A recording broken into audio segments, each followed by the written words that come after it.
Beberapa waktu yang lalu, masyarakat Indonesia dihebohkan dengan pemberitaan tentang saya. Pada kesempatan ini, saya, Rebecca Kloper, memohon maaf yang sebesar-besarnya kepada masyarakat Indonesia atas kejadian tersebut. Untuk pertama kalinya, artis Rebecca Kloper muncul di publik seusai kasus video syur yang menimpa dirinya viral di media sosial. Rebecca hadir dalam konversi pers didampingi sang kekasih Fadly Faisal dan juga kuasa hukumnya Sandi Arifin. Gadis yang akrab disapa Becca itu hadir di kawasan Kebayoran Baru, Jakarta Selatan pada Selasa 6 Juni 2023 sore.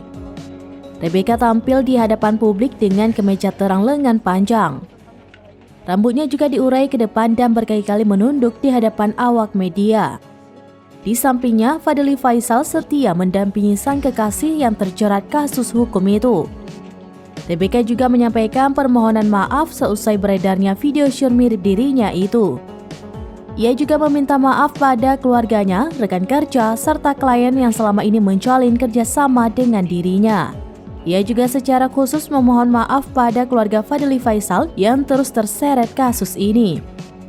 Saat menyampaikan permohonan maaf, Rebecca beberapa kali menghentikan ucapannya dan menahan tangis.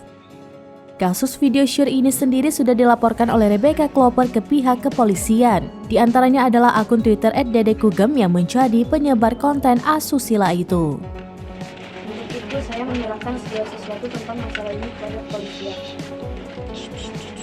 Saya juga mengucapkan banyak terima kasih atas dukungan keluarga, manajemen, teman, klien, dan fans yang tetap memberi saya.